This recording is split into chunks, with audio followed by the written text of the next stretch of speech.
You ask Tiger to solve. This deals with linear equations with one unknown. The final result is d equals 8. Let's solve it step by step.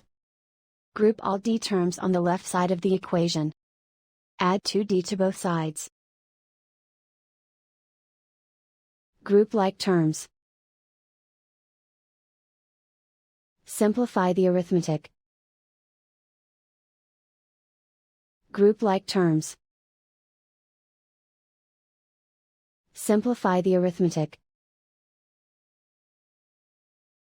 Group all constants on the right side of the equation. Subtract 9 from both sides. Simplify the arithmetic.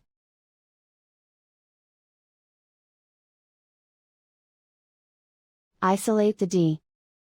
Divide both sides by -2.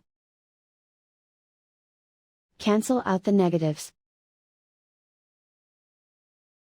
Simplify the fraction. Cancel out the negatives. Find the greatest common factor of the numerator and denominator.